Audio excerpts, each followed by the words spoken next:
Final Liga Champions di depan mata. Kompetisi paling akbar bagi klub-klub Eropa itu selangkah lagi menghasilkan juara.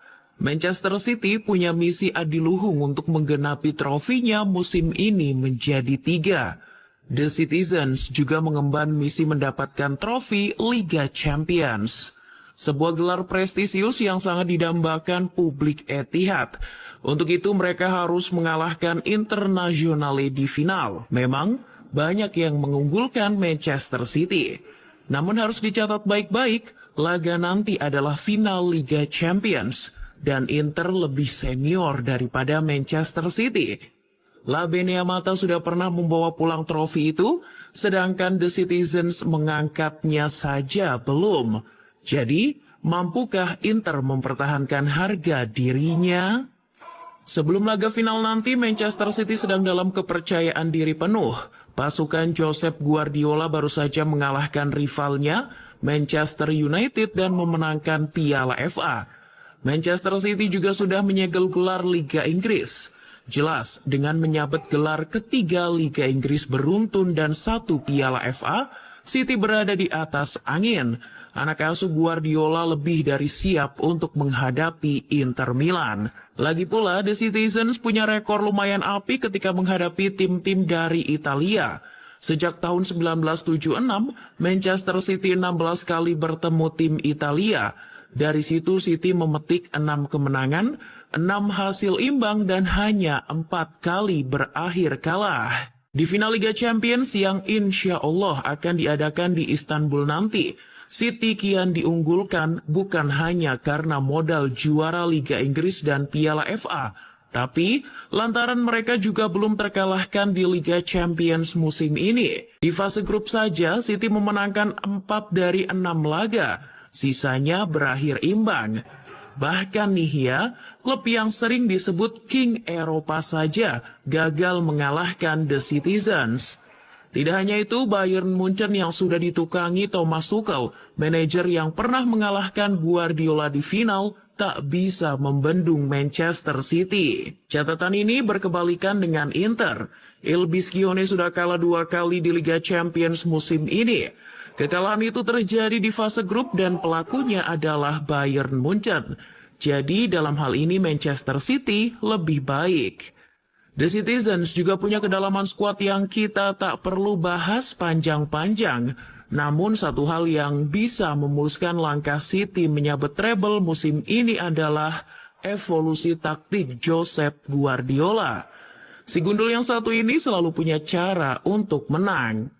Guardiola bukan lagi sosok idealis dengan gaya permainan penguasaan bola. Taktiknya selain adaptif, juga cenderung tak memaksakan. Guardiola kini nyaman dengan formasi 3-2-4-1. John Stones ia dorong menjadi gelandang bertahan, berduet dengan Rodrigo. Manuel Akanji, Ruben Dias, dan Kyle Walker akan tetap menjadi trio di lini belakang. Sedangkan Jack Grealish dan Bernardo Silva akan diplot sebagai 2 pemain sayap. Erling Haaland di depan akan dibantu 2 pemain di belakangnya, Kevin De Bruyne dan Ilkay Gundogan. 2 nama terakhir bakal diandalkan Guardiola untuk membongkar pertahanan Inter. De Bruyne dengan mobilitasnya, umpannya, dan kualitas tembakannya. Sementara Gundogan seringkali tak terduga. Ia cerdas dalam menempati posisi. Dalam fase menyerang, City akan mengandalkan 2 sayap mereka yang tidak hanya bergerak melebar, tapi juga mengeksploitasi koridor half space. City pasti akan mengambil inisiatif terlebih dahulu, mencoba menekan untuk mematahkan lini pertama lawan. Mereka akan melakukan build up dari bawah dengan 2 bek mereka, Akanji dan Walker, melebar untuk melakukan progresi. Diaz dan Ederson adalah penyuplai bola. Stones dan Rodri akan bergiliran menggantikan posisi Akanji dan Walker saat fase tersebut. Sementara ketika bertahan, Guardiola akan menumpuk pemain di lini belakang. Juga menghentikan sayap lawan. Cara ini berhasil kalau menghadapi MU. Lini sayap setan merah dibuat kesulitan untuk membongkar pertahanan City. Jika Manchester City datang ke final Liga Champions dengan gelar Liga Inggris dan Piala FA, Inter datang sebagai juara Coppa Italia. Di final kemarin, pasukan Simone Inzaghi melumpuhkan perlawanan Fiorentina. Inter juga berhasil finish di posisi ketiga di Serie A dengan mengumpulkan 72 poin. Pasti banyak yang bilang Inter hanya beruntung bisa lolos ke partai final. Hoki lantaran musuh-musuh yang dihadapi sebelumnya bukanlah tim-tim kuat. Tidak seperti Manchester City yang sudah melibas Real Madrid dan Bayern Munchen. Namun mengatakan Inter lolos karena Hoki jelas menyepelekan pasukan Il Nerazzurri. Nyatanya, musuh-musuh yang dihadapi Inter jelas merata. AC Milan bukan lawan enteng. Benfica juga toh sang juara Liga Portugal. Porto juga bekas juara Liga Champions. Di fase grup, Inter juga sudah menghadapi Barcelona dan Bayern Munchen. Jadi sebenarnya, soal mentalitas Inter sudah teruji. Soal pengalaman, jelas Inter pernah memenangkan final Liga Champions.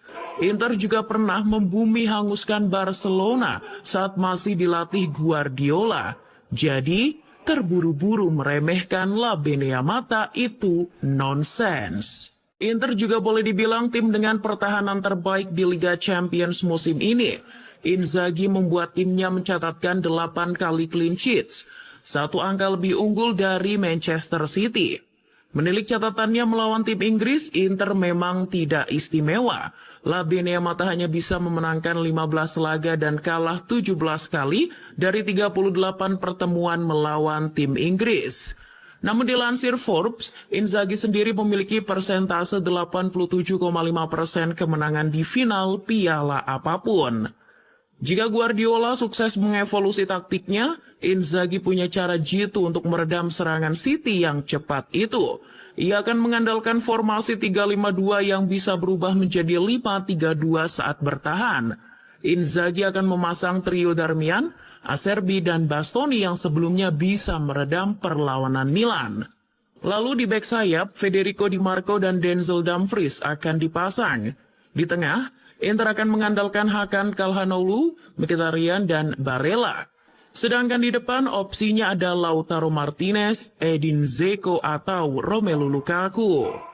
Jika City punya Haaland, Inzaghi punya Lautaro Martinez. Bomber yang sudah mengemas 28 gol di segala kompetisi itu akan dipasang untuk mengobrak-abrik pertahanan City. Well, nantinya Inter bisa jadi tidak mendominasi permainan. Inzaghi mungkin akan menginstruksikan pemainnya menekan. Inter punya Dumfries dan Di Marco yang bagus dalam ofensif maupun defensif. Dalam bertahan, para gelandang Inter juga turut serta. Misalnya jika City menyerang dari sisi sayap, gelandang Inter ikut bergerak ke arah sana, membuat City harus melewati pertahanan berlapis. Pertahanan berlapis itu juga akan membuat para distributor bola ke City seperti De Bruyne dan Bernardo Silva mandek, sehingga Haaland tak bisa berbuat banyak. Inter mesti melakukan apa yang dilakukan MU di final Piala FA. Apabila ingin mengalahkan City, kuncinya Inzaghi harus membuat permainan Guardiola tidak berkembang. Manchester City bisa saja mencuri gol lebih dulu, mengingat City acap kali bisa mencetak gol di menit awal babak pertama. Maka Inter tidak boleh memulai laga dengan lambat. Membiarkan City mencetak gol lebih dulu bisa jadi fatal. Inzaghi harus memastikan celah antar bek tengah dan bek sayap bisa tertutup dengan rapi. Kalau tidak, celah itu akan dimanfaatkan De Bruyne atau Bernardo. Masalah berikutnya, City piawai memanfaatkan ruang tengah. Dari sana gol bisa tercipta. Inilah yang perlu diperhatikan Inzaghi, jangan membiarkan pemain City berkembang di lini tengah. Masalahnya, gelandang Inter tak punya kemampuan bertahan yang baik. Lihat saja bagaimana Fiorentina bahkan bisa melepas 6 tembakan ke arah gawang. Untung yang masuk cuma 1. Ini kalau yang melakukannya Haaland atau Gundogan bisa modiar Inter. Nah, perkara mencetak gol, Inter bisa mengandalkan Lautaro dan Dzeko. Dua pemain ini memang punya insting mencetak gol yang baik. Lautaro mestinya bisa memanfaatkan pergerakan Stones yang lambat. Kecepatan transisi dari bertahan ke menyerang plus kualitas finishing adalah kuncinya. Inter tak boleh meniru MU yang penyelesaian akhirnya jelek. Oh iya, Inter juga harus mengantisipasi bola mati dan second ball, karena City bisa mencetak gol lewat sana. Skema long ball City juga berbahaya. Inter mesti meredam itu. Final nanti juga akan diwarnai adu cocok logi seperti biasanya. Konon yang akan juara adalah tim yang ada pemain Kroasia. Dalam hal ini, Inter yang akan juara. Tapi kalau ditilik, beberapa tahun terakhir tim-tim yang punya pemain Spanyol di dalamnya juga berhasil menjuarai Liga Champions. Apapun itu, final nanti akan menjadi pertandingan yang sangat menarik. Kedua tim juga belum pernah bertemu di pertandingan resmi. Di atas kertas, Manchester City memang diunggulkan. Namun sepak bola tidak pernah dimainkan di atas kertas, melainkan di atas lapangan.